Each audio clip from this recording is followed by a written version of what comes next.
Hello friends. तो आज हम क्लास 10 साइंस का क्वेश्चन पेपर 2021 का सॉल्व करने वाले हैं, जिसका पार्ट 2 है जो वस्तुनिष्ठ प्रश्न जिसके अंदर है। तो क्वेश्चनों को देखते हैं। पहला क्वेश्चन है कि भौतिक विज्ञान चल रहा है यहाँ पर। फिजिक्स का पहला क्वेश्चन है कि निम्नलिखित में से कौन से पदार्थ का लेंस बनाने के लिए उपयोग नहीं किया जा सकता।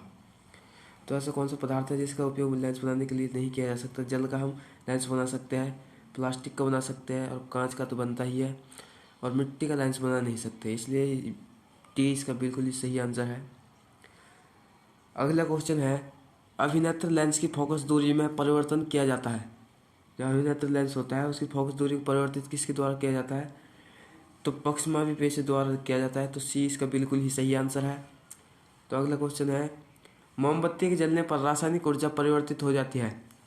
तो उसमें ऊर्जा और प्रकाशीय ऊर्जा में, तो उसमें से ऊष्मा भी निकलती है और प्रकाश भी निकलता है, इनमें से दोनों। तो सी इसका बिल्कुल सही आंसर है। तो अगला क्वेश्चन देखते हैं। अगला क्वेश्चन है कि निम्नलिखित में से कौन सा विद्युत शक्ति को नहीं दर्शाता है। यानी कि विद्युत शक्ति यानी कि पावर, शक्ति यानी कि पावर का जो फॉर्मूला नहीं है। तो P = VI, ये इसका फॉर्मूला सही है, और ये इसका फॉर्मूला सही है, और ये भी सही है। तो सी फॉर्मूला गलत है, तो इसका आंसर सी हो जाएगा। तो अगला क्वेश्चन है, गर्म जल प्राप्त करने के लिए हम सौर जलतापक का उपयोग किस दिन नहीं कर सकते। तो बादलों वाले दिन हम सौर जलतापक का उपयोग नहीं कर सकते, उसके लिए हमें धूप की जरूरत पड़ती है। तो इसका बी बिल्कुल ही सही आंसर है। तो अगला क्वेश्चन देखते हैं कि 5 आर में से प्रथम आर का अर्थ क्या है। तो प्रथम आर का अर्थ होता है रिफ्यूज, रिफ्यूज यानी कि इनकार करना। तो इसका डी बिल्कुल ही सही आंसर हो जाएगा। अगला क्वेश्चन देखते हैं, सौर कुकर के उपयोग के लिए किस प्रकार का दर्पण सबसे उपयुक्त होता है। तो सौर कुकर के लिए अवतल दर्पण अच्छा होता है। तो अगला क्वेश्चन देखते हैं कि टिहरी बांध को किस नदी पर बनाया गया है। तो टिहरी बांध जो है वो गंगा नदी पर बना हुआ है। तो इसका सी बिल्कुल ही सही आंसर है। अगला क्वेश्चन देखते हैं कि सफ़ेद रंग को 7 रंगों में बांटना क्या कहलाता है। जब सफ़ेद रंग को 7 रंगों में बांटते हैं, अपनी प्रिज्म का एक्सपेरिमेंट किया होगा, उसमें हम सफ़ेद रंग को 5 रंगों में बांटते हैं, 7 रंगों में बांटते हैं, तो उसको क्या कहते हैं। तो विक्षेपण उसे कहते हैं। विक्षेपण, विक्षेपण में हम सफ़ेद रंग को 7 रंगों में बांटते हैं। तो अगला क्वेश्चन है, निम्नलिखित में से कौन जैव मात्रा ऊर्जा स्रोत का उदाहरण नहीं है।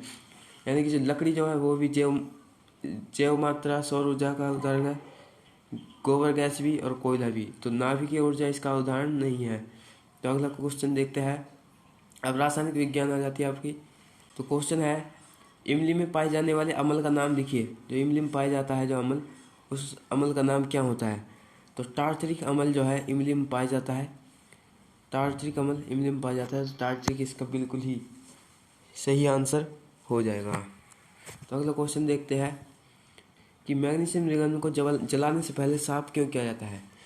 तो ये 1 नंबर का ही क्वेश्चन है, मैग्नीशियम रिबन को साफ क्यों किया जाता है जलाने से पहले। तो इसका आंसर यह है कि जब मैग्नीशियम रिबन को जलाते हैं तो उससे पहले उसको साफ किया जाता है रेगमाल की मदद से, ताकि उसके ऊपर मैग्नीशियम ऑक्साइड की सफ़ेद परत को हटाया जा सके, जो कि उसको जलने में अवरोध पैदा करती है। इसलिए हम मैग्नीशियम रिबन को जलाने से पहले साफ करते हैं। अगला क्वेश्चन है कि एक अधातु लिखिए जिसमें चमक होती है। तो कौन सी अधातु है जिसमें चमक होती है। जो आयोडीन होती है, आयोडीन, तो इसमें चमक होती है और ये अधातु है। तो ये आयोडीन इसका बिल्कुल सही आंसर है। तो अगला क्वेश्चन आता है, एक धातु लिखिए जो कमरे के ताप पर तरल होती है।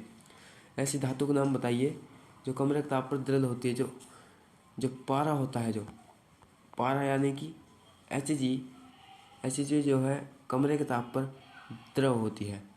तो अगला क्वेश्चन देखते हैं, एथेनॉल का प्रक्रियात्मक समूह कौन सा है। तो एथेनॉल का प्रक्रियात्मक समूह OH है। तो ए इसका बिल्कुल ही सही आंसर हो जाएगा। तो अगला क्वेश्चन है कि Zn प्लस में CuSO4, ZnSO4 प्लस में Cu, यह अभिक्रिया कौन सी है। तो यह अभिक्रिया जो है विस्थापन अभिक्रिया है। इसमें जो जिंक किधर आ गया और कॉपर विस्थापित हो गए, तो यह विस्थापन अभिक्रिया है। तो अगला क्वेश्चन है, मेथेन का आणविक सूत्र लिखिए। तो मीथेन का आणविक सूत्र जो होता है CH4 इसका आणविक सूत्र है, यानी कि ए इसका बिल्कुल ही सही आंसर है। तो अगला क्वेश्चन देखते हैं। अगला क्वेश्चन है कि हमारा केवल कार्बन एवं हाइड्रोजन वाले सभी कार्बन यौगिक कहलाते हैं। जिसमें कार्बन और हाइड्रोजन हो उस यौगिक को क्या कहेंगे? तो इसे नाम से ही आसानी से पता लग जाता है कि हाइड्रोकार्बन, हाइड्रोजन और कार्बन हो जिसके अंदर ओनली।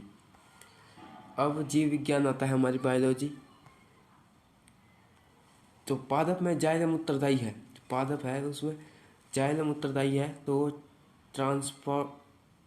ट्रांसपोर्ट ऑफ वाटर यानी जल के वहन के लिए उत्तरदायी होता है। तो ए इसका बिल्कुल ही सही आंसर है।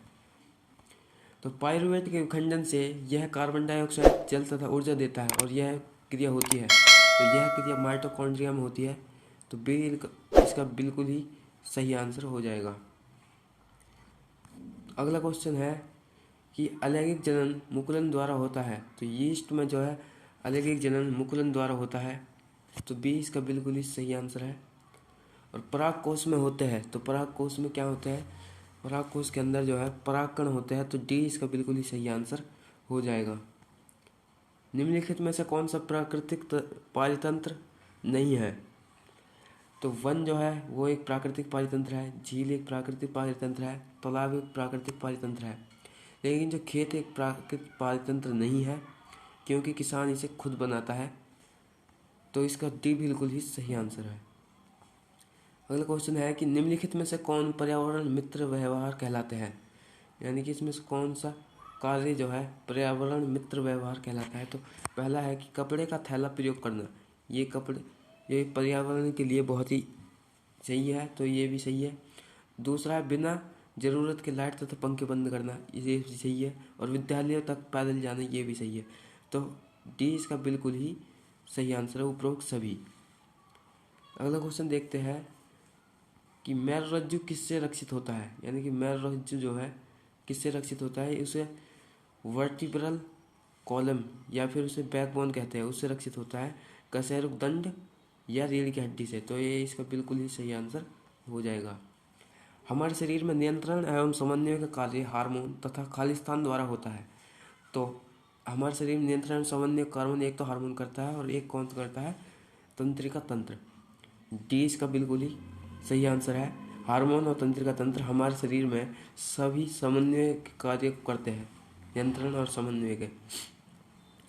कौन सी परत सूर्य से आने वाली पराबैंगनी विकिरण से पृथ्वी की सुरक्षा करती है? तो पृथ्वी से जो पृथ्वी की रक्षा करती है पराबैंगनी किरणों से, वो परत कौन सी है? तो वो ओजोन परत है, जिसका जो है रासायनिक सूत्र O3 होता है। ओजोन इसका बिल्कुल सही आंसर है, 27 का। और क्षत्रिय में कौन सा लिंग गुण सूत्र होता है? तो क्षत्रियों में XX लिंग गुण सूत्र होता है और जो पुरुषों में जो है XY होता है। तो 28 में का XX बिल्कुल ही सही आंसर है। तो 29वां क्वेश्चन देखते हैं कि क्षुद्रांत के आंतरिक स्तर के अनेक उंगली जैसे प्रावर्धन होते हैं जिन्हें कहते हैं। तो उन्हें हम वेलाई कहते हैं, VILLI वेलाई कहते हैं। तो यह इसका बिल्कुल सही है। 29 क्वेश्चन का आंसर बिल्कुल सही हुआ। तो अगला क्वेश्चन है कि मेंडल ने मटर के लंबे तथा बौने पौधों को संकरण करवाया तथा इससे प्राप्त संतति पीढ़ी में सभी पौधे कैसे थे? हम बताना है कि जब मेंडल ने लंबे और बौने पौधों का संकरण करवाया था तो उससे प्राप्त पौधे कैसे हुए थे? तो उससे प्राप्त पौधे टैल यानी कि लंबे थे। तो लंबे थे वो पौधे। तो इसका बिल्कुल ही सही आंसर हो गया। यह आपके पार्ट 2 जो साइंस का क्वेश्चन पेपर था उसका पूरा हल हमने कर लिया है। और कैसी लगी ये वीडियो आपको? यदि ये वीडियो आपको अच्छी लगी हो तो इस वीडियो को लाइक करना, सब्सक्राइब करना। मिलते हैं अगली वीडियो में, तब तक के लिए बाय।